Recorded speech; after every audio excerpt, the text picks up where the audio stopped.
এরপরে সর্দি কাশির ক্ষেত্রে কালোজিরার ভূমিকা রয়েছে। সর্দি কাশি এবং হাঁপানি অর্থাৎ অ্যাজমেটিক প্রবলেম যাদের আছে তাদের জন্য কালোজিরা খুবই হেল্পফুল।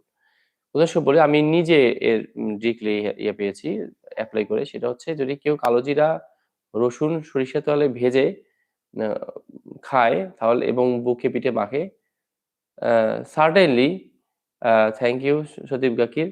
তো সার্টেনলি সে হেলথ বেনিফিট পাওয়া সম্ভব। অর্থাৎ আপনি রাতে যদি কারো সর্দি লাগে বা ঠান্ডা লাগে, অ্যাজমেটিক প্রবলেম থাকে তাহলে রাতে ঘুমানোর আগে আপনি আপনার ওয়াশরুম যদি সারা হয়ে যায়, ব্রাশ-টাশ সব হয়ে যায়, অর্থাৎ আপনি আর যাবেন না ওয়াশরুমে।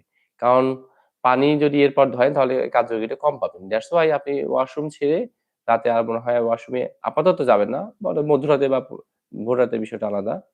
তখন যদি আপনি কালোজিরা, রসুন এবং সরিষার তেল ভেজে বুকে পিঠে মাখেন এবং খান এবং নাকে নস্যি নেন, তাহলে এটির মানে সুপারব একটু হেল্প পাওয়া যায়।